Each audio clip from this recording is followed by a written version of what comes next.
Good afternoon, everybody. Thanks very much for joining us. We really appreciate that. Obviously delighted to announce Gerhard Struber as our new head coach. I suppose, a quick summary of his situation. We're obviously delighted to get him. I think he's a coach that that meets the requirements of our club and the league going forwards. From my perspective, it's a coach that I've been tracking for some time now. I think he's done a very good job at Barnsley and then also in Austria prior to that.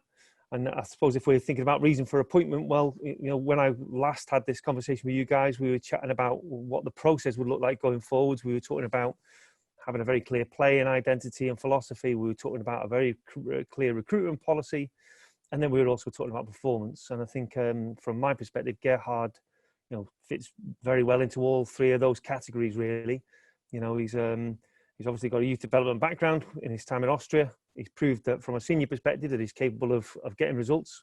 And more importantly, capable of getting results and playing in a particular way, in a style that very much suits us. So we're delighted to have him and very much looking forward to him joining us in due course. Thanks, Kev. Guys, we'll open it up to questions. You can use the raise your hand function. We'll make sure you get your line open and get your question through. Just ask, as Kevin continues to familiarize himself with everyone, you just give your name and your outlet as you ask your question. First question will go to Steve Cangelosi.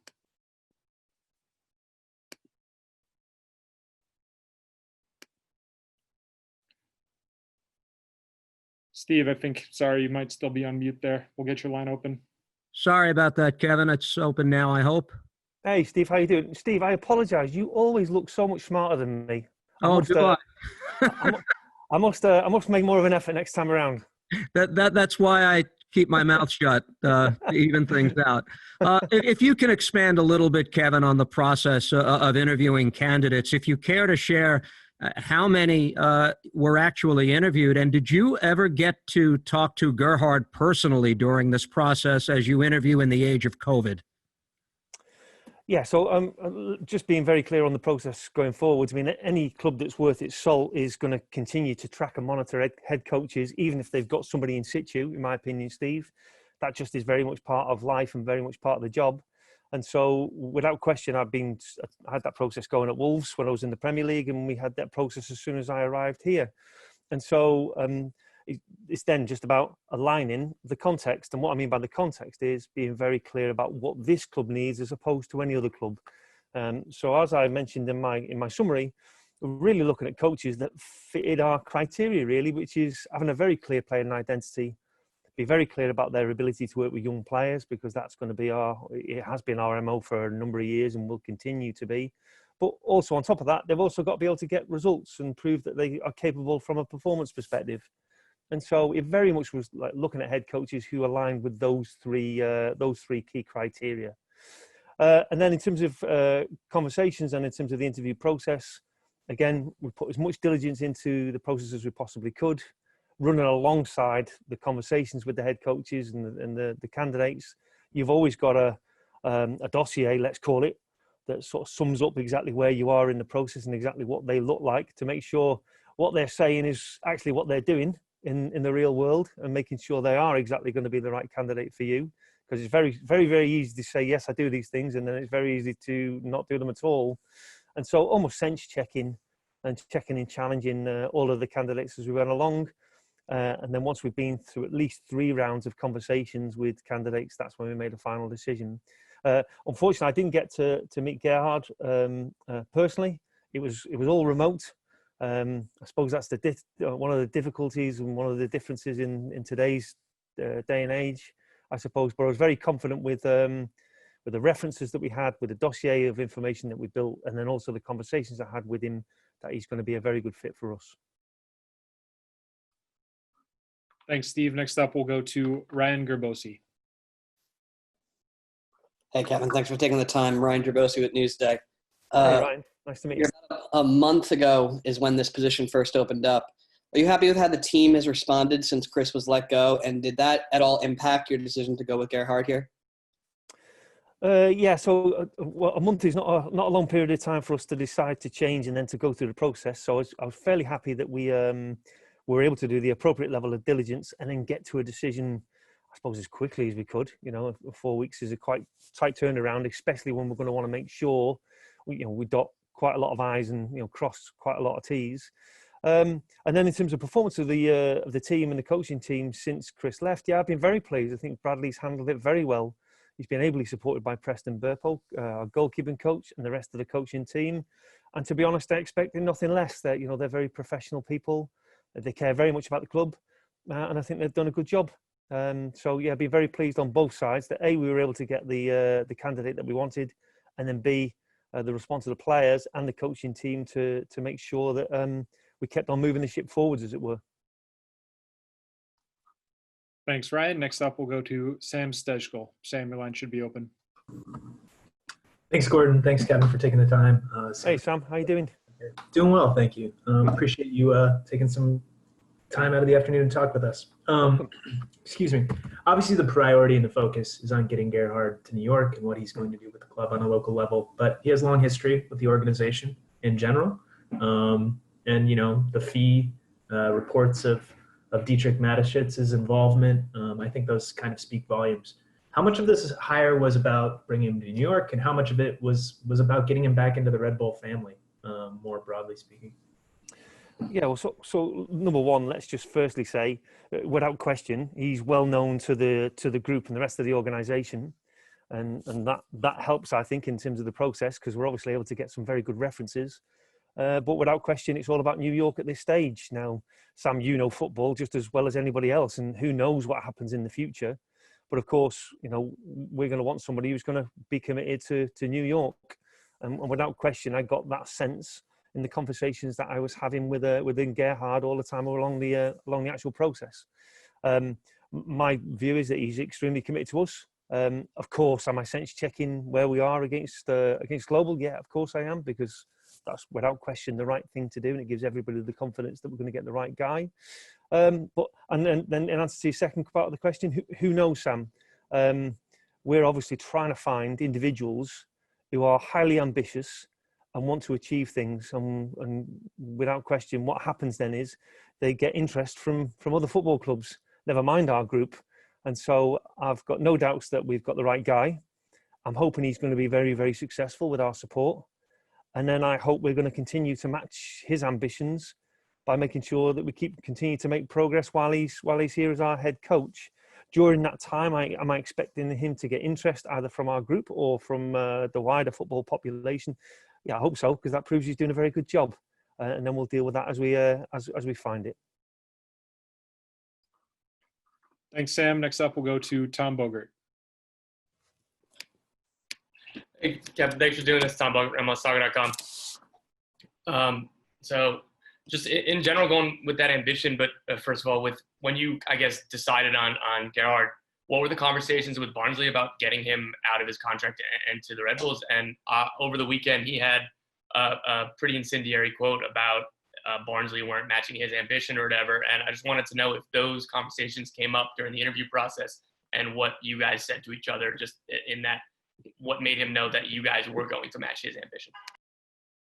Yeah, well, I suppose first and foremost, it's having been in this position myself as sporting director and not so much yet as head of sport, receiving that call where somebody's saying, look, we're interested in speaking to your head coach, is always a very difficult moment, because obviously he's a big part of what they were trying to achieve there, and they've done a very good job in the previous season. But I have to say, Barnsley were very, very professional. We, of course, were trying to be as professional as possible, and we were able to work together to get to a satisfactory outcome for both parties. So that's the first point. Sorry, what was the second part of your question, Tom? Just get Tom's line back open here. Yeah, just that over the weekend he had a pretty incendiary comment about Barnsley not matching his ambition. What were those conversations like about how the Red Bulls will? Yeah, I can't obviously I can't comment on his perspective on his relationship with Barnsley. That would be inappropriate in my opinion. But I can only comment on the conversations that we had, and it was about some of the things that we talked about before within this group, I suppose. The only reason I'm here, and I suppose the only reason he wants to come here, is because we're very keen to achieve things. We're both very, very ambitious, as is the football club, and we're hoping that we're going to be able to make a difference, in the short, medium and long term. And so in the conversations, we were talking completely about all of those things and about the vision for this football club and how he can help to support to achieve some of the things in that vision. And I'm glad to say that he bought into some of those conversations, and I'm glad to say that he's now joined us on the back of some of those conversations. Next up, we'll go with Andrew Visano. Hey, Kevin. Just wanted to talk about like what you expect out of Gerhard when he comes here. What kind of coach is he? What is he going to really bring to the table for this club? Yeah, thanks, Andrew. Yeah, I'm really excited for him to join, I have to say, because all of the feedback and all the references that we've taken all point to the fact that he's very, very strong on the grass, as well as a very, very strong cultural fit for our football club. So I suppose what I'm expecting a guy who's going to be able to make a difference very, very quickly. And the way in which he'll make a difference is by what he does on the grass. His coaching methodology, the philosophy, how he works with young players, how he builds team cohesion, and then also culturally, how he then works with other staff, how he then works with other people to try and drive this whole project forwards. You know, I'm a big believer. It's a bit of a cheesy saying, but I'm a big believer in getting the right people to drive the bus, and I think he is, without question, in the conversations that I've had and the experience I've had around some of the detail that we've built around him, without question, he's really going to help us to drive this whole thing forward. So yeah, very excited. Thanks, Andrew. We'll move over to Eric Friedlander, who's had the hand up for a bit. Hey, Kevin. Eric Friedlander, Red Bull Hub. Thank you for taking the time. I was wondering about the coaching staff going forward. Will Bradley Carnell be involved for the rest of the season, as well as will Gerhard have full control over picking or hiring the rest of the coaching and backroom staff for the foreseeable future? Hey, Eric. Good to see you again. Yeah, so the situation with Bradley is a fairly simple one. Of course, quite rightly, he was seen as one of the candidates for the role, and he also went through that process of a presentation and conversation. Unfortunately, that wasn't to be, and we went with somebody who's more experienced in Gerhard. And so the next part of the process is really connecting Brad and Preston to Gerhard to have conversations about the roster, have conversations about the games, and have conversations about the strategy going forwards.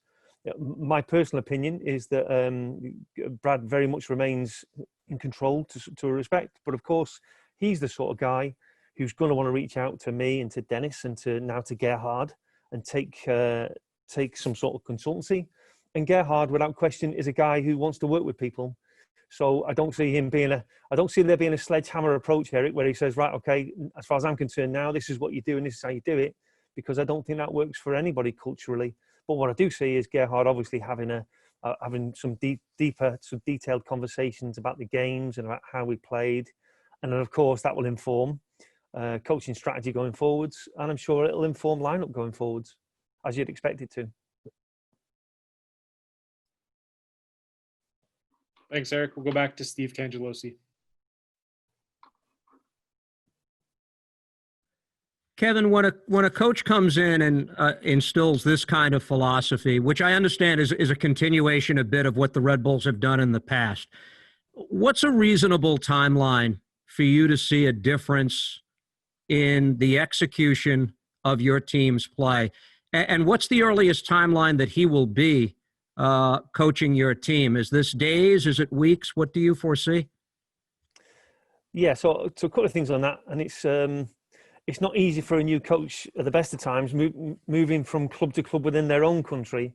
So moving from one country to another, of course, with all of the cultural differences that are in play, is not easy. And I've made that move myself and understand that. So I think, without question, I wouldn't be expecting too much from him in the first instance. My view would be I'd just be very happy to get him across the line, get him in the country and get him to acclimatise and get him comfortable. My view then is you've almost got an induction process where he just gets to know everybody, you know, players, coaching staff, and also the way things operate in MLS and so on, and get him to understand those things with our sport. And then hopefully start to identify what the blueprint is going forwards that's going to get us success in performances. Now, I'm sure, having said that, Steve, he's a very good coach. And already in the conversations that I've had with him about the games that he's seen, we're all ready to start talking about some details. So I would expect us to, I would also expect him to be able to make some differences to the way in which we play, both in possession and out possession, and support Brad while he's not here. In terms of timeline, well, it's very much around the visa process. We all recognise that that's made slightly more difficult in these times of COVID. So I suppose we're anticipating maybe 6 to 8 weeks would be the timeline to get him across the water and hopefully get him here formally. If it's less than that, Steve, we'd be delighted, of course. Thanks, Steve. I believe Michael Lewis has a question. We'll go to Michael. Hey, Kevin. Michael Lewis from Roker. Just wondering how much Dennis Hamlet what did he have to do, if anything, in the process of hiring Gerhard? Hey, Michael. Hope you're keeping well. Yeah, so again, I think I've said this to you guys before. I mean, Dennis is very important to us because obviously he understands MLS and he understands the regulations and he understands the way in which things operate. And so right at the very start of this, of my appointment, one of the key things that we were always discussing is what's the process going to be going forwards in terms of tracking and monitoring head coaches, because it's the things that you don't plan for, the things that get you in the end. And so throughout that process, we've been continually talking about that process, continually doing diligence around 2 or 3 profiles, and then continually talking and discussing about what is the best line of fit for New York Red Bull. So in answer to short answer to your question, he's been integral to the role, integral to the process, because we've been working together to work through it, and then get us to this stage where we've now made this appointment.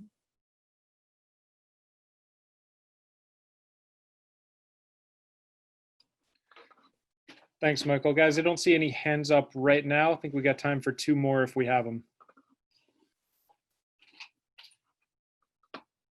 Go to Mark Fishkin. Hey, Kevin, it's Mark with Seeing Red. Congrats on the hire. When you first met with the press earlier this year, you had noted that you did not believe the club was due for a rebuild. You have one transfer window under your belt with Yearwood and with Teta coming in. I'm curious where you see the areas where you will target new player acquisitions in the next window. Hey, Mark. Great to see you again. Yeah, so I think right at the very start, I was thinking we probably had enough strength in depth. I think we've still got some very good players here, but we definitely need to add to that roster, Mark. And so I've got a pretty clear idea of direction of travel from my perspective. But of course, it'd be silly of me now not to sit down with Gerhard, get an opportunity to talk to him about the games and talk about the individuals in particular, and then us both to decide exactly what the direction of travel looks like for the players and, player selection and recruitment. So with respect, I'll be doing that as soon as possible, and then hopefully we can make some difference over the coming weeks before the window closes, and then of course we can then look towards the next window. Thanks, Mark. For our last question, I'll go back to Sam Stejko.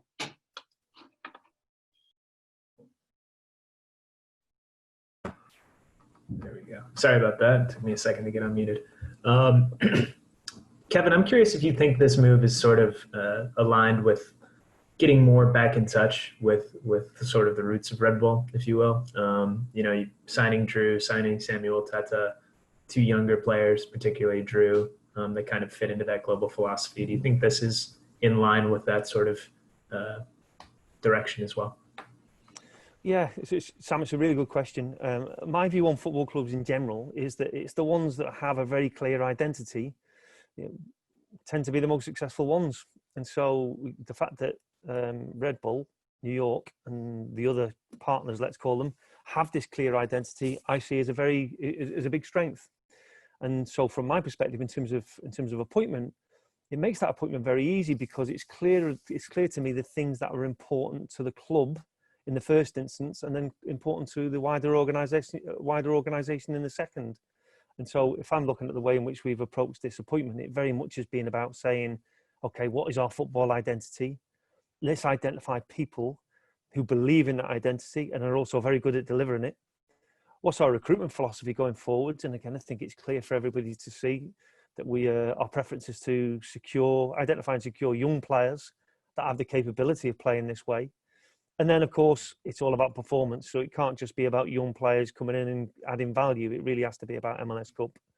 And so trying to get that balance across the piece is very important. But I think it's a very good philosophy. I think it's something that can help us with success.